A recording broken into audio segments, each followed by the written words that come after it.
வணக்கம். ஒழுக்கம் விழுப்பம் தரலான், ஒழுக்கம் உயிரினும் ஓம்பப்படும் என்ற திருக்குறள் நம் அனைவருக்கும் தெரிந்தது. ஒரு மனிதன் எவ்வளவு கல்வியறிவு பெற்றிருந்தாலும் சீரான ஒழுக்கம் அப்படின்ற ஒரு நற்பண்பு இல்லை என்றால் அவன் ஒரு நல்ல மனிதனாக முழுமை பெற மாட்டான். ஒரு சமுதாயத்தில் ஒரு மனிதனை முழுமையாக அடையாளப்படுத்துவது அவனுடைய நற்பண்பை.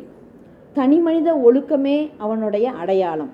அதன் அடிப்படையில் சமுதாயத்திற்குள் காலடி எடுத்து வைக்கும் அனைத்து ஆரம்ப பள்ளி மாணவர்களும் அவர்கள் நற்பண்பு பெறும் வகையில் ஆதரவற்ற இல்லங்களுக்கு மாணவர்களை அழைத்து சென்று பள்ளியின் சார்பாக பரிசுகள் வழங்கச் செய்யவும், அவர்களுடைய நற்பண்புகளை ஊக்குவிக்கவும், அக்ஷய பாத்திரம் திட்டத்தின் மூலம் பள்ளிக்கு தேவையான சத்தான காய்கறிகளை வழங்கச் செய்யவும், வெற்றி தோல்வி என்ற பாகுபாடின்றி மாணவர்கள் தொடர்ந்து அவர்கள் வாழ்வில் முன்னேறவும் பல நற்பண்புகளை ஒவ்வொரு ஆசிரியர்களும் தங்களுடைய குழந்தைகளுக்கு, தங்களுடைய மாணவர்களுக்கு படிப்படியாக ஊக்குவித்து அவர்களுடைய வாழ்வில் வெற்றி பெற முயற்சி செய்து கொண்டு வருகிறோம். நன்றி, வணக்கம்.